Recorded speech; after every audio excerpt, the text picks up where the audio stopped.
निजधाम माझे, मला प्राप्त करायचं असेल ना तर माझ्या नामचिंतनात राहा, सगळी सुख प्राप्त होतील. पण आम्ही नको त्याला पकडतोय आणि पाहिजे त्याला सोडून देतोय. एका राजाने एक माकड पाळलं होतं बरं का. आपण जागे आहेत ना सगळे. माकड पाळलं.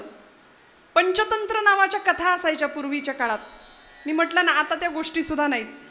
कधीतरी आपल्या पोरांना श्यामची आई द्यावं वाचायला. ज्या मनाला घाण लागू नये असा विचार आईनी प्रत्येक वेळी आपल्या लेकराला शिकवला होता. साने गुरुजी सांगतात ना आठवण श्यामच्या आईमध्ये, आंघोळ करून मी आलो आणि माझ्या पायाला घाण लागू नये म्हणून आईला सांगितलं, आई तुझा ओचा, तुझा पदर पसर, माझ्या पायाला घाण लागेल, माती लागेल. आईनी सांगावं, श्याम पायाला घाण लागू नये म्हणून जेवढा जपतोस ना तेवढा मनाला घाण लागू नये म्हणून जप हो. आणि आत्ता सध्या आमची परिस्थिती अशी आहे की आमची मनं इतकी नष्ट, भ्रष्ट आणि कुलिष्ठ झाली आहेत, सगळीकडे धावतात पण इथं येत नाही, इथं येत नाही. 3-4 दिवसापूर्वीचा प्रसंग बदलापूरचा की ज्यांनी सगळं महाराष्ट्र हादरलंय. पुण्यामध्ये पडसाद उमटलेत. इतक्या विकृत अवस्थेला मानसिकता जाऊ शकते याचं एकमेव कारण आहे की आयुष्याला संस्कारांचा स्पर्शच नाही. धर्म देश देव या प्रतीचं काहीच सद्भावना नाही. म्हणून घराघरामध्ये संतांचं वाङ्मय असणं किती गरजेचं आहे थोडासा विचार करूया आपण. नको त्या गोष्टींच्या आहारी आम्ही जातो ना. आमच्या तरुण बांधवांना बऱ्याचदा असं वाटतं, मी सांगते की आम्ही रस्त्याने गाडी प्रचंड मोठ्या प्रमाणात रेस करतात आमची पोरं. त्यांना असं वाटतं मी खूप डॅशिंग किंवा हिरो वगैरे दिसतो, हँडसम दिसतो. खरं सांगू का, तुम्ही हँडसम नाही, तुम्ही मूर्ख दिसता. कारण 9 महिने 9 मास पोटामध्ये तुम्हाला वाढवायचं, सांभाळायचं, 25 वर्षापर्यंत मोठं करायचं आणि एका सेकंदात होत्याचं नव्हतं होऊन तुम्ही तुमच्या आईवडिलांसमोर येता. किती काळजाला पीळ पडत असेल एका मातेच्या. मी माझ्या तरुण भावंडांना नेहमी सांगते की अरे तुम्हाला जर जिगर तुमची दाखवायचीच आहे ना, तुम्हाला तुमचा धाडस आणि काही तो डॅशिंगपणा दाखवायचाच आहे ना, तर ऑलिम्पिकमध्ये जा, तिथे भालाफेक करा. आमची मनू भाकर यंदाची कुस्तीपटू विजेती सगळं श्रेय भगवद्गीतेला देते. ती म्हणते भगवद्गीतेमुळे मला विजय मिळाला आणि सगळी मिळालेली मेडल मी भगवद्गीतेला अर्पण करते. विठ्ठल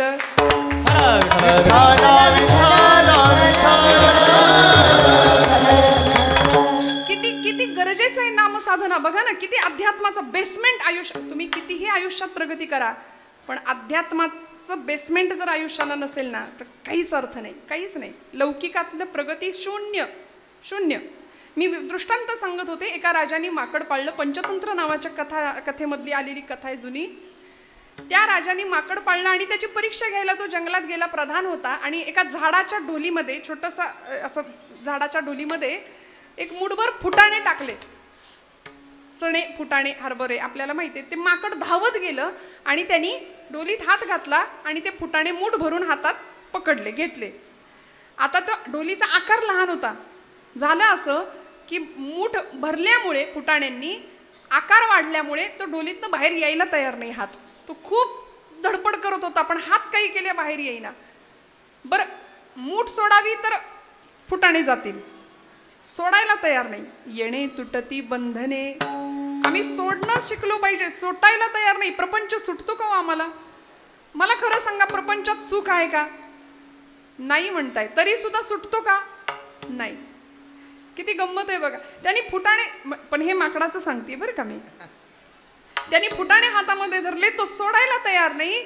मग आता प्रधानाने एक गंमत केली. त्यांनी काय केलं, एक मोठं पेढ्यांचं ताट भरून असं त्या माकडाच्या समोर खाली ठेवलं.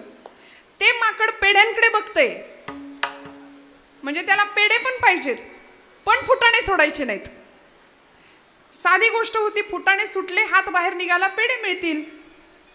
पेढे पण पाहिजेत पण फुटाणे सोडू शकत नाही, किंवा ती वृत्ती नाही. मला सांगायचं हेच की आम्ही अत्यंत श्रेष्ठ प्रतीचा सुख नाकारायला तयार आहे शूद्र असलेल्या प्रापंचिक सुखासाठी. विठ्ठल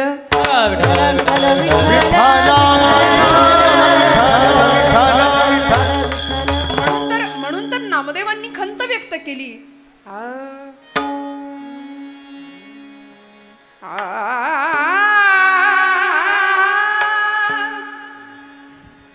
अमृताहुनी गोड, अमृताहुनी गोड नाम तुझे देवा, नाम तुझे देवा. अमृताहुनी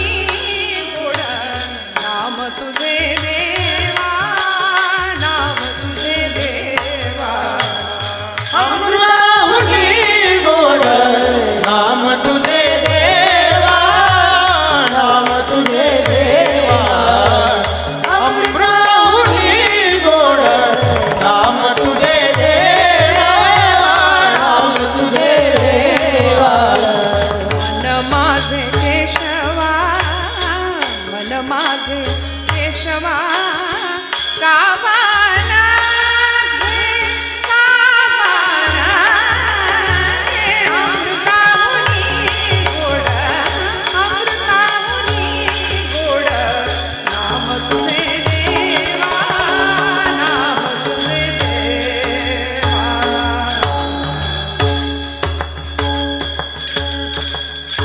मन माझे केशवा काबा न घे. बाबा रे, माझं मन इतकं नष्टभ्रष्ट पुलिष्ट झालंय, सगळीकडे धावतंय, पण माझं मन तुझं नाम घ्यायला तयार नाही. ते अमृतापेक्षाही गोड आहे. सर्व सुख आम्ही नाकारतो आणि बंधनामध्ये अडकतो, पण भगवंताच्या नामात अशी ताकद आहे. येणे तुटती बंधने, उभयलोकी कीर्ती जेणे. नामधारक कीर्ती पदाला प्राप्त होतो, कीर्ती पावतो. तुकोबरायांचं म्हणणं आहे. असं सत्य असलेलं, साच असलेलं, बरं असलेलं, खरं असलेलं नाम तुमच्या माझ्या मुखात अखंड आलं पाहिजे. पण बऱ्याचदा प्रपंचाने इतक्या तक्रारी दिल्यात ना आम्हाला, की अध्यात्म आम्हाला मिळालेल्या आनंदामध्ये सुद्धा तृप्त आणि समाधानी राहण्याची वृत्ती शिकवतं. फार तक्रारी असतात की नाही आमच्या जीवनाकडून, फार याच्यात काही नाही, त्याच्यात काही नाही, हे बरं नाही, ते बरं नाही, काही खरं नाही, जीवनात रामच नाही म्हणाले. मग आम्ही तर जगतोय, सगळी धडपड करतोय, सकाळी उठल्यापासून रात्री झोपेपर्यंत धडपड तर चालली आहे. कशा करता चालली आहे? ज्या सुखा करता चालली आहे ते सुख काही केल्या मिळायला तयार नाही. जे मिळतंय असं वाटतंय ते टिकत नाही. मग करायचं काय?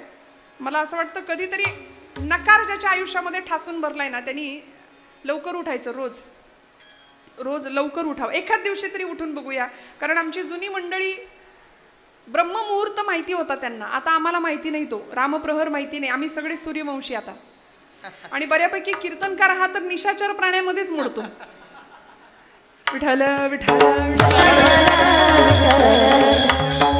उठावं, कधीतरी लवकर उठावं आणि मस्तपैकी जॉगिंग, वॉकिंग, ट्रेक असं मस्त जावं. असंख्य माणसं तुम्हाला रस्त्याने पळताना दिसतील बरं का. त्यातल्या एका माणसाला विचारावं, तुम्ही का पळताय? तुम्ही का पळताय? समोरनं उत्तर येईल, पोट कमी करायचंय म्हणून पळतोय. बरोबर आहे ना? कारण किती पोशीला देह खाऊनी तूप रोटी साखरे, आयुष्यभर देहाचे चोचले पुरवले, तोही येथे राहावयाचा 3 चिमट्या राख रे. सगळं संपणार आहे. पण आम्ही हे सगळं प्राप्त करायला इतके धावतो, उत्तर येईल समोरनं म्हणले बाळा पोट कमी करायचंय म्हणून पळतोय. माझं वाक्य लक्ष देऊन ऐका. या जगातली निम्म्यापेक्षा जास्त माणसं पोट कमी कसं करायचं म्हणून पळतायत आणि निम्म्यापेक्षा जास्त माणसं तेच पोट कसं भरायचं या विवंचनेत पळतायत. विठ्ठल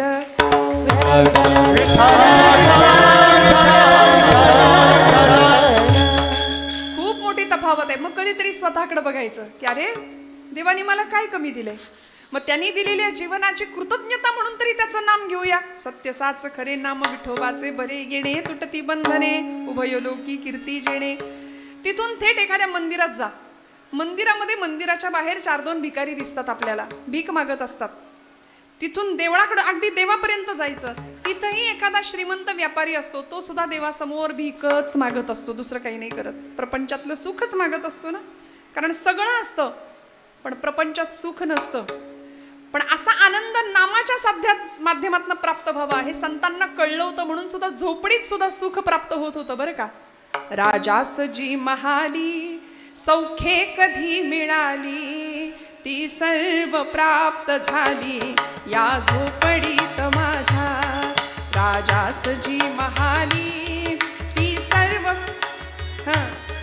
राजास जी महाली सौख्ये कधी मिळाली, ती सर्व प्राप्त झाली या झोपडीत माझ्या.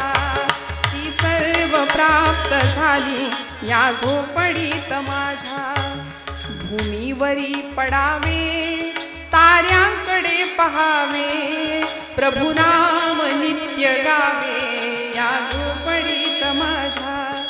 येता तरी सुखे या, जाता तरी सुखे जा, कोणावरी ना बोझा या झोपडीत माझ्या. माणसं बंगले बांधतात, बंगल्यांना नाव असतं समाधान, पण आतमध्ये समाधान असेलच असं सांगता येत नाही. समाधानी जीवन जर जगायचं असेल ना तर तेणे सदा चित्ता, तेणे सदा चित्ता. समाधान तेणे सदा चित्ता, समाधान देणे सदा चित्ता समाधान देणे सदा सदा नाम घोष करू हरी कथा तेने सदा चिंता तेने सदा चिंता सदा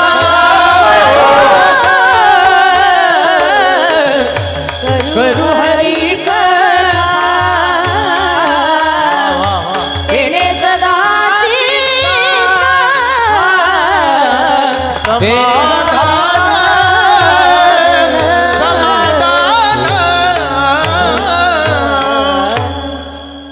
सगळं असतं घरामध्ये. सध्या सगळं अटॅचचा जमाना आहे. टॉयलेट बाथरूम अटॅच पाहिजे, सगळ्या रूम अटॅच पाहिजेत, पण माणसं डिटॅच झाली आहेत एकमेकांपासून, लांब जात आहे. मग समाधानाची श्रीमंती जर प्राप्त व्हायची असेल तर सदा नाम घोष करू हरिकथा तेणे सदा चित्ता समाधान. लाभ काय? येणे तुटती बंधने. अहो, हिंदवी स्वराज्य संस्थापक छत्रपती शिवप्रभू सगळं होतं. कष्टानं निर्माण केलेलं स्वराज्य होतं, आईच्या मार्गदर्शनाखाली निर्माण केलेलं स्वराज्य होतं. 32 मण सोन्याच्या सिंहासनावर बसले, पण तरी सुद्धा जगदंब जगदंब अखंड नामस्मरण असायचं. अधिष्ठान होतं याच भोलेनाथांचं. आपण ज्यांना खांडेश्वर म्हणून आपण समोर अधिष्ठान ठेवले, हेच भोलेनाथ यांच्या समोरच शपथ घेतली होती स्वराज्याची. धारोषण रक्ताचा अभिषेक केला होता आणि त्याच शंभू महादेवाला सांगितलं होतं की तुझ्या नशिबात विष प्राशन करणं आलं. समुद्र मंथनातून निघालेलं विष तू प्राशन केलं, सगळ्यांना संजीवन दिलंस. आता आम्ही सुद्धा विष प्राशन करणार आहे, देवा ताकद दे. म्हणून सैन्याचा जागर सुद्धा हर हर महादेव हाच ठरला की नाही. प्रार्थना करावी आई जगदंबेला, प्रार्थना करावी शंभू महादेवाला. 150 मावळ्यांचं रक्त ज्यावेळी पिंडीवर सांडतं त्यावेळी छत्रपती शिवप्रभू शंभू महादेवाला सांगतात, हा पहिला आणि शेवटचा आमच्या रक्ताचा अभिषेक. इथून पुढे शत्रूचं रक्त तुझ्यावर सांडेल. विठ्ठल विठ्ठल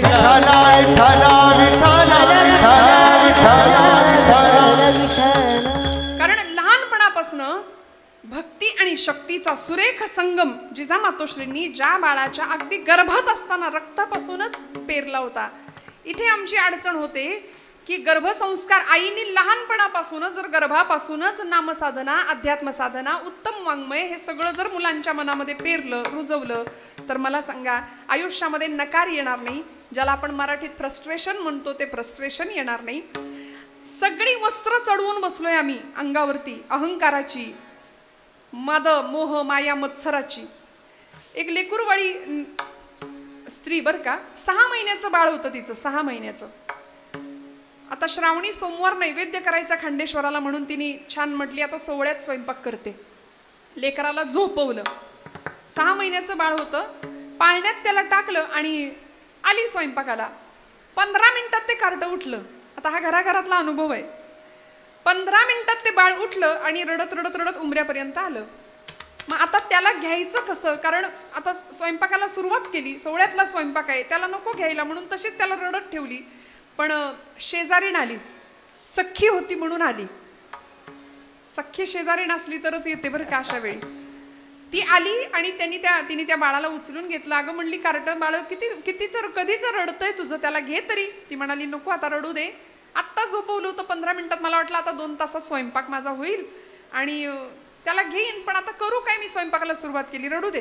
नाही म्हणाली थांब, सोवळ्यात स्वयंपाक चालू आहे ना, मी तुझी अडचण सोडवते. म्हणून ती जी शेजारीण होती तिने त्या बाळाला सगळी त्याचे कपडे काढली, म्हणजे खऱ्या अर्थाने त्याला सोवळा केला बरं का. आणि आईकडं ते बाळ धावत गेलं, आईने त्याला पटकन उचलून घेतलं.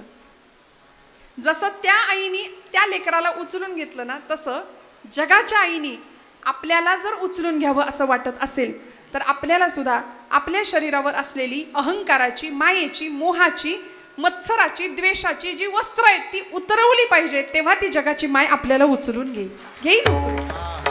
विठो माझा लेकुरवाळा संगे गोपाळांचा मेळा, निवृत्ती हा खांद्यावरी, सोपानाचा हात धरी. घेतलं ना उचलून संतांना. भगवंत आम्हाला उचलून घेईल, आमचा योगक्षेम वाहील. फक्त त्याकरता म्हणाले त्याला जे आवडतं ते करूया. त्याला काय आवडतं? त्याला त्याचं नाम आवडतं, त्याला त्याचं नाम आवडतं. आणि असं नाम कशा अंतःकरणाने घ्यायचं? अभंगाचं 3रं चरण. भावत्याचे गाठी, भावत्याचे गाठी, धरणी गाथा भावत्याचे गाठी, भावत्याचे गाठी, भावराजे गाठी, भावराजे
त्यासी उठाउठी म्हणाले.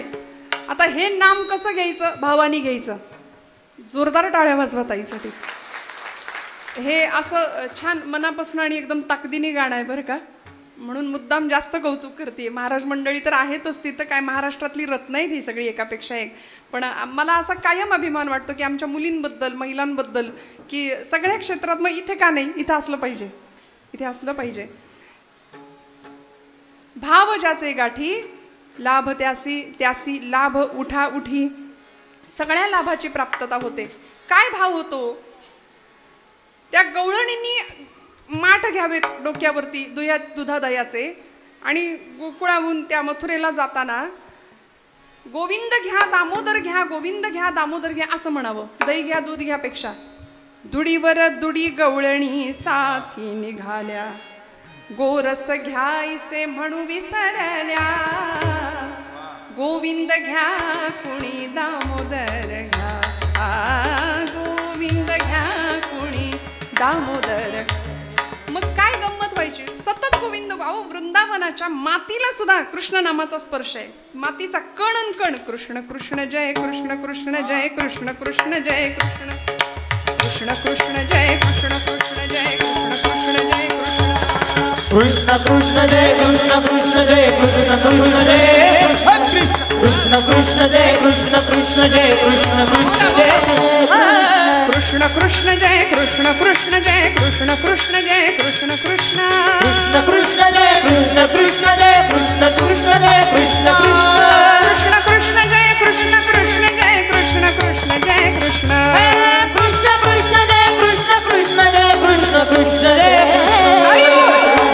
कृष्ण कृष्ण जय कृष्ण कृष्ण जय कृष्ण कृष्ण कृष्ण जय कृष्ण कृष्ण जय कृष्ण कृष्ण जय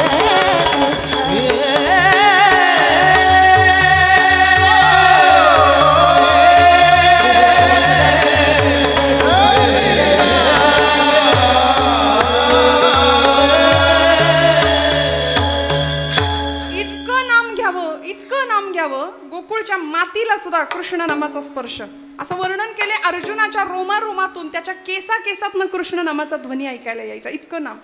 आमच्या चोखोबरायांच्या अस्थी हाडं सुद्धा विठ्ठल विठ्ठल बोलत होती. म्हणून तर समाधी बांधताना नामदेव महाराज म्हणले, जी अस्थी विठ्ठल बोलेल ना ती उचलून आणा. आमच्या जनाबाईच्या शेण्या सुद्धा विठ्ठल विठ्ठल म्हणायला लागल्या, जनाबाईचं जातं सुद्धा विठ्ठल विठ्ठल बोलायला लागलं. असा नामाचा प्रताप, नामाचा महिमा.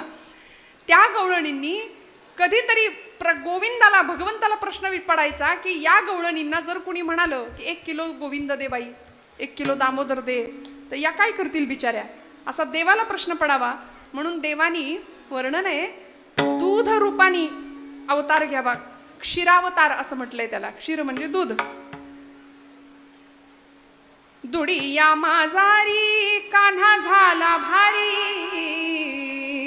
त्या घटामध्ये भगवंत दूध रूपाने स्थित व्हायचा.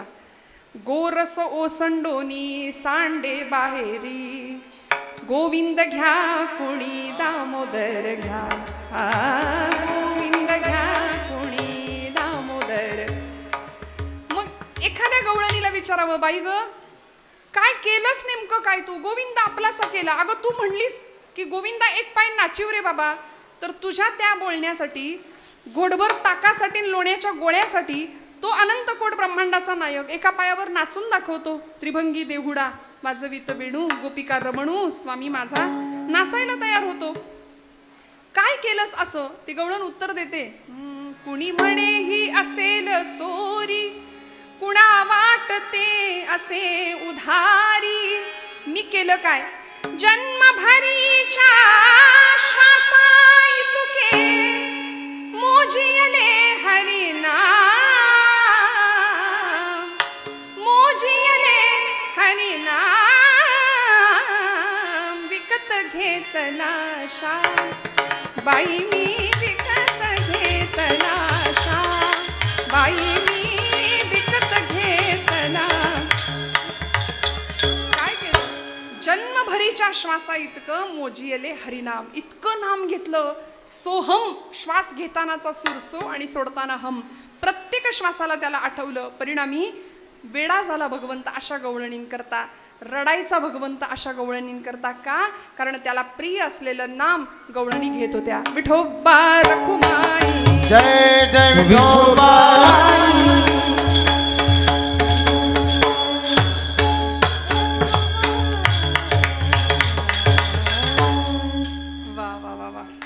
या सगळ्या मंडळींसाठी टाळ्या वाजवा जोरदार.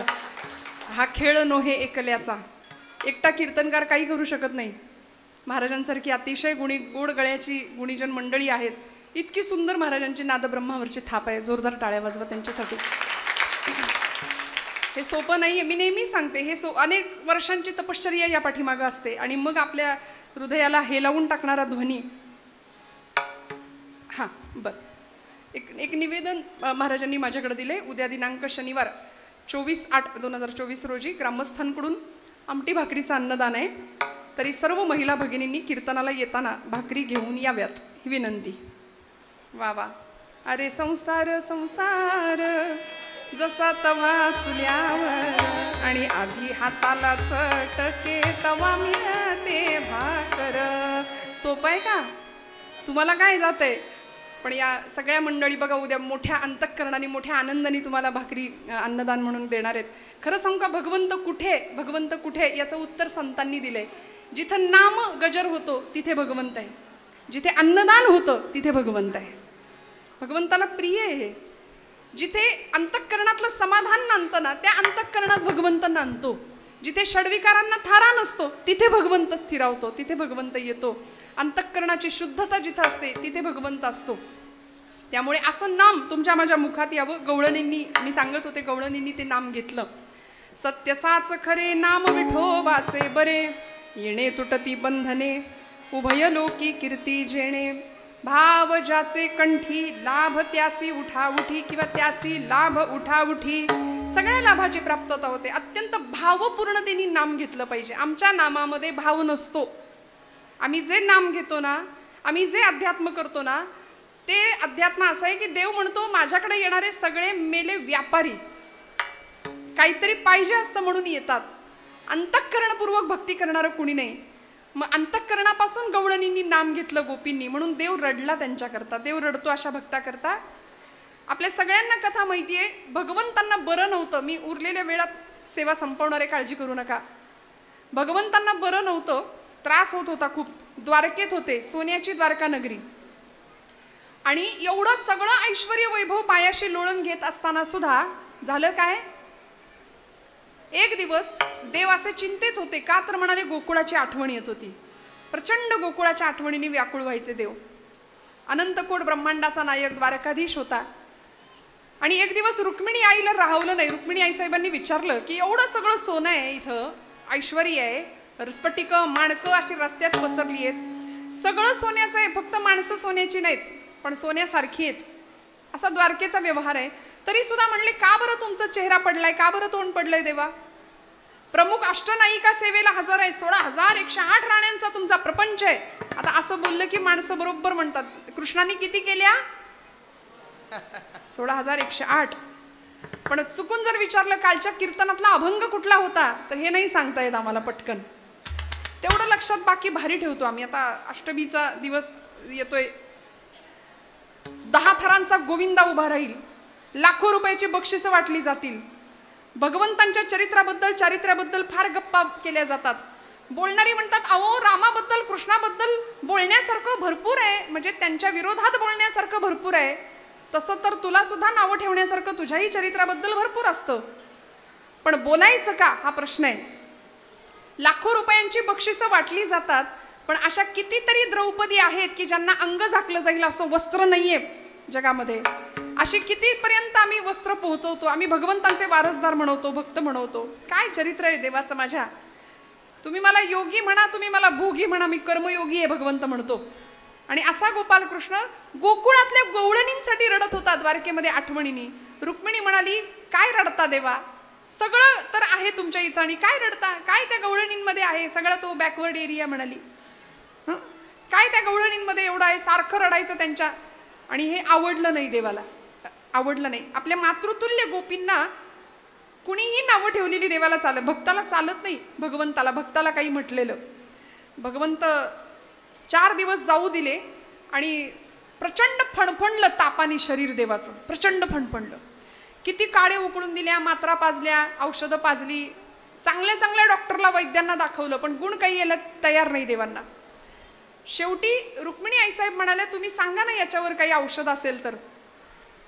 भगवंत म्हणाले याच्यावर औषध नाही. रुक्मिणी बहुतेक आता हे दुखणं मला घेऊन जाणार आहे. आता नटधारी होता, नटनायक होता, मला हे दुखणं घेऊन जाणार आहे. नाही देवा काहीतरी औषध सांगा. नाही म्हणाले रुक्मिणी मी याच्यात आता संपणार. आणि असं करता करता झालं असं, एवढा विक्षेप काय खरं संपवायचंय का? विठ्ठल विठ्ठल विठ्ठल विठ्ठल विठ्ठल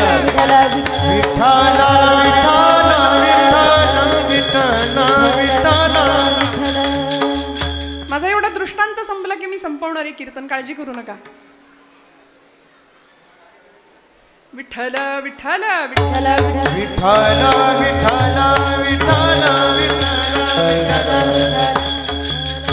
आपल्याकडे म्हण आहे भजनाला 8 आणि भोजनाला 60. त्यामुळे आधी पोटोबा समोर काही नाही चालत नाही का, सगळं तर त्याच्याकरताच आहे. असो माझा दृष्टांत पूर्ण करते मी पटकन. झालं असं की या सगळ्या गवळणी भगवंतांची आठवण काढतायत, रडतायत. भगवंत इकडे रडतायत. भगवंत म्हणाले ज्या व्यक्तीचं माझ्यावर खरं प्रेम आहे त्या व्यक्तीच्या पायाची धूळ माझ्या अंगाला लावली की माझा रोग बरा होणार आहे. ज्या व्यक्तीची खरी भक्ती आहे त्या व्यक्तीच्या पायाची धूळ माझ्या अंगाला लावायची, माझा ताप संपणार आहे. देवर्षी नारदांना पाठवलं. आणि नारद म्हणजे साधं सुधं काम नव्हतं. नरस्य धर्मो नारहा तद्ददाती इति नारद, आमच्या गादीचे मालक आहेत ते. म्हणून आम्ही चुकून कधीतरी म्हणतो ज्यांनी कळ लावली ना त्याच्याबद्दल बोलताना आपण म्हणतो कळीचा. तसं बोलू नये बरं का, अजिबात तसं बोलू नका. कारण देवर्षींनी जिथे जिथे कळ लावली तिथे तिथे त्या परिस्थितीविषयी त्यांच्या मनात कळकळ होती. राक्षसांचंही कल्याण झालं, देवांचंही कल्याण झालं, समाजाचं धर्माचं सगळ्याचं कल्याण संतांमुळे होतं. देवर्षी नारद गेले, सगळीकडे शोधलं, कोणी पायधूळ द्यायला तयार नाही. शेवटी गोकुळात गेले आणि प्रत्येक गोपींनी सांगावं की देवर्षी काय झालंय नेमकं आमच्या कृष्णाला. म्हणाले ताप आलाय, प्रचंड फणफणलंय अंग. हो का? प्रत्येक गवळणीनं अशा कच कच कच धुळीत आपले पाय नाचवावेत, पाट्या पाट्या भरून नारदांच्या समोर ठेवाव्यात. आणि प्रत्येक गवळण सांगत होती, जिथं खरं भक्तीचं प्रेम आहे, जिथे खरं नामप्रेम आहे, तिथे स्वर्ग आणि नरक या भावनेचा स्पर्श होत नाही. आम्ही आमच्या पायाची धूळ लावून देवाला लावण्यामुळे आम्ही नरकात कुजून संपलो तरी चालेल. या पाठीमध्ये जितके धुळीचे कण आहेत, तितके दिवस, तितकी जन्म, तितकी वर्ष नव्हे, तितकी युग आम्ही नरकात कुजून संपलो तरी चालेल, पण आमचा कृष्ण बरा झाला पाहिजे, आमचा कृष्ण बरा झाला पाहिजे. म्हणून पाट्या पाट्या भरून नारदांच्या समोर ठेवल्या. नारदांनी पाटी उचलावी आणि आपल्याच अंगावर ओतून घ्यावी. गोपी म्हणाले होते, नक्की ताप कुणाला आलाय, तुम्हाला आलाय की कृष्णाला? मग म्हणाले, निघा, आमच्या या पायाच्या धुळीवरती फक्त अधिकार आहे कृष्ण परमात्म्याचा. म्हणून ती धूळ आज गोपी चंदन म्हणून तोच पंढरीश परमात्मा माथ्यावर मिरवतो, माथ्यावर मिरवतो. का? कारण नामधारकाचं प्रेम इतकं विलक्षण असतं की ते देवाला वेडं करतं, देवाला वेडं करतं. म्हणून तर येणे तुटती बंधने